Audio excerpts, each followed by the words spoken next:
Chetnik detachments were established within the army with command in Novi Sad. There were 6 battalions, and thus the special units of the Army of the Kingdom of Yugoslavia were renewed. Until then, no army in the world had special units. The Chetniks were the first special units. Special units were founded on the initiative of the then General Staff Colonel Draza Mihailovich. He was a professor of strategy and tactics at the military academy in Belgrade.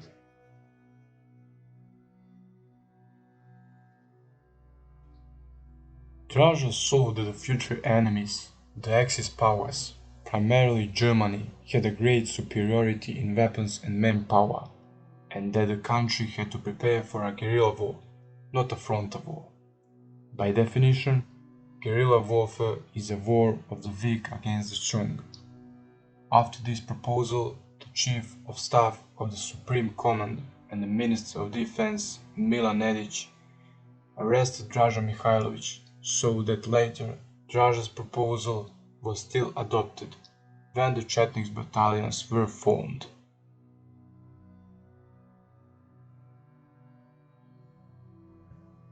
In May 1941, Draza, with about 200 Chetniks, came from Bosnia to Ravna Gora, from where they began their guerrilla mission.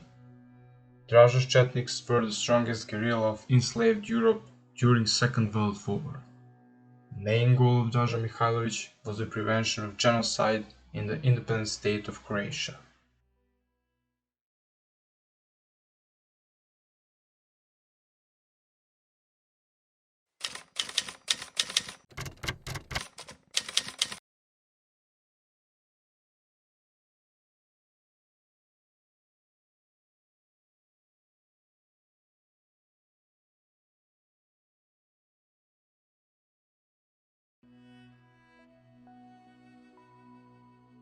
The guerrilla strategy was to keep as much space as possible under their command, by deploying more small Chetniks units over a wide area, in order to weaken the enemy's strength, by not allowing the enemy to concentrate in one place.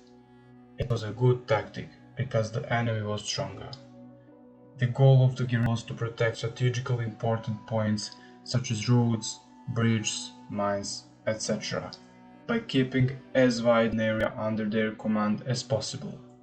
Also, in this way, the enemy would not be able to surround the Chetniks. The guerrilla strategy turned into a frontal war when the Chetniks attacked the Nazis.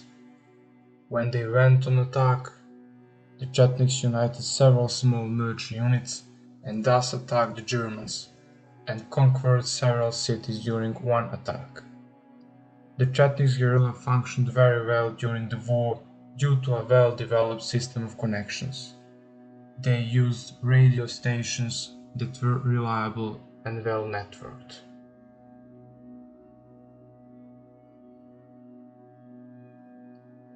The Chetniks communication system was the best among all guerrillas in occupied Europe. The Germans managed to intercept only 3 to 4% of the Chetniks' dispatches until the middle of 1943, when Draza orders that the dispatches have a double code to make them even more difficult to decode. Draza founded units called Trojke, which were composed of 3 Chetniks and a Leteće brigade, or flying brigades, units that were constantly on the move. There were 560,000 soldiers on the Chetniks' mobilization lists.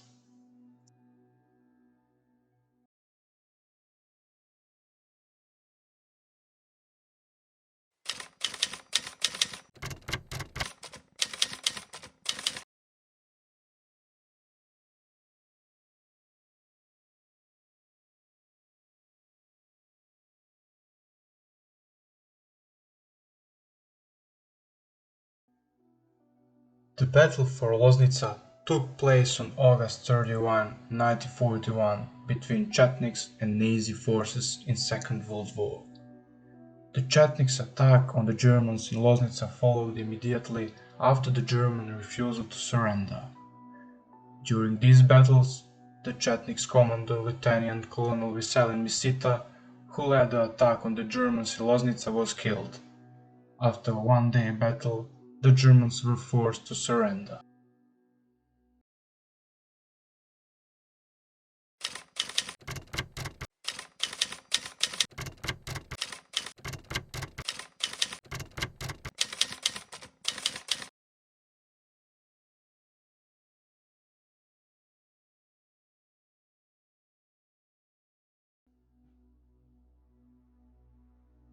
The decision about the attack on the Germans in city of Loznica and beginning of making an uprising in Podrinje area was made at a meeting in the Tronosha monastery on August 30, 1941. There were about 100 Germans in Loznica who were well fortified.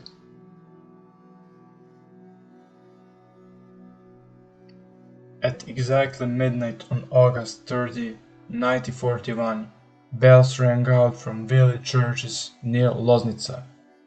That was the agreed upon signal of the action's beginning. During the night, all approaches to the city were closed and the siege of the place itself was easy. At 8:30 in the morning, a call was sent to the Germans by courier to surrender. The Germans rejected this Chetniks' request. Because of their refusal to surrender, the decision was made to attack the Germans, according to a predetermined plan. At 9 o'clock in the morning, a general assault on the German positions followed.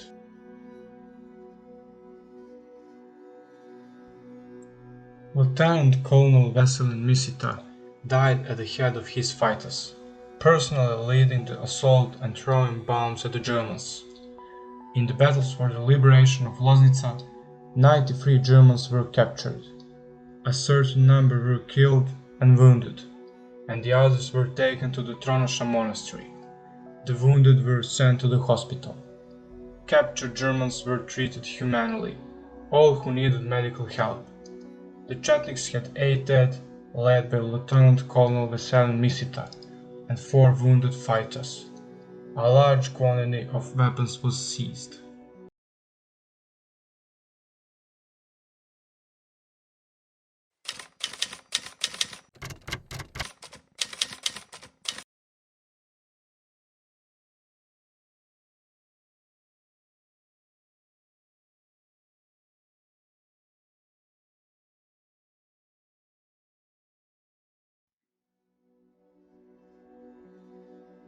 Mihailovich's main war goal in 1942 was aimed at sabotage and diversions of railway traffic, not only towards the African but also towards the Eastern Front.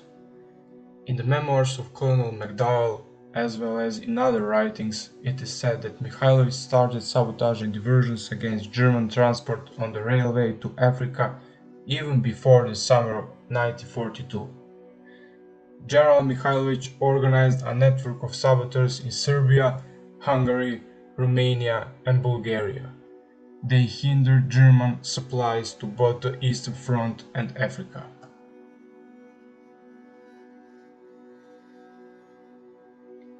The outcome of the war in the African desert depended on which side would deliver more weapons and ammunition. The battle for Africa is also known as the battle for supplies. The shortest way to supply Roman troops from the oil refiners in Romanian city of Ploiești was through the Serbian railways to the Greek ports. Draza's sabotage against Rommel had a great impact on the outcome of the war on the African front, which later directly influenced the fall of the Third Reich.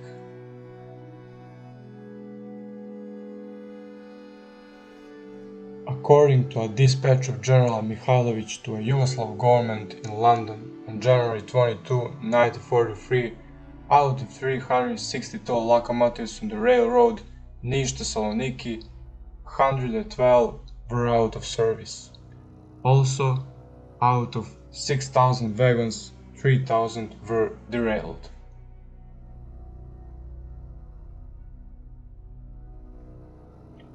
The German counter-sabotage group Vineke was in charge of monitoring the strongest Chetnik sabotage group Cordon.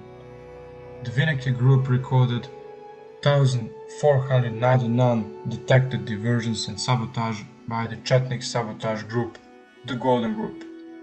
It is the largest documented success of any sabotage group during the Second World War in the whole world.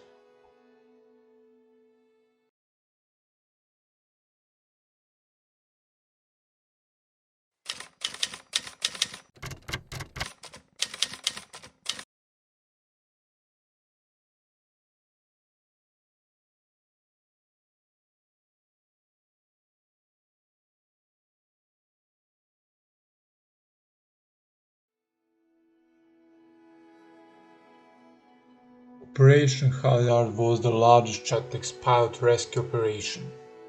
At the same time, it was the largest rescue operation in general in Second World War. Hitler's largest oil supply was in Ploiești, Romania. The Germans offered a reward of $50,000 for each surrendered American airman. According to today's exchange rate, that's about $850,000.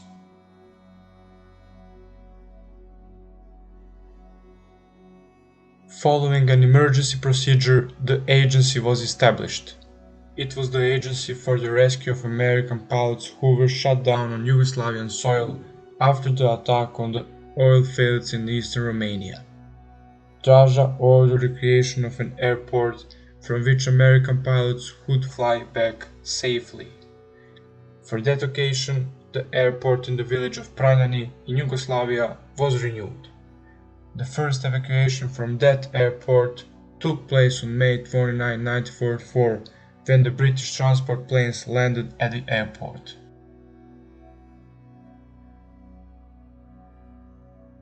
The pilots' rescue operation behind enemy lines in Yugoslavia was called Mission Halyard. George Mussolini was appointed as the first head of the mission on the ground.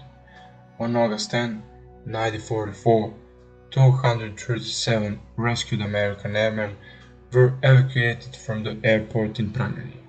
It was and remains the biggest evacuation mission of rescued airmen behind the front lines.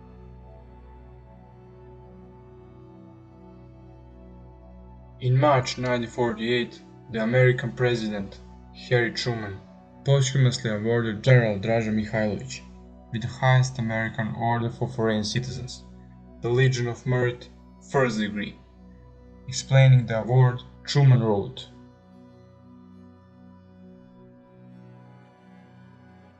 General Dragoljub Mihailovich distinguished himself in an outstanding manner as Commander-in-Chief of the Yugoslavian Army Forces and later as a Minister of War by organizing and leading important resistance forces against the enemy which occupied Yugoslavia from December 1941 to December 1944. Through the undaunted efforts of his troops, many United States airmen were rescued and returned safely to friendly control. General Mihailovich and his forces, although lacking adequate supplies and fighting under extreme hardships, contributed materially to the Allied cause and were instrumental in obtaining a final Allied victory.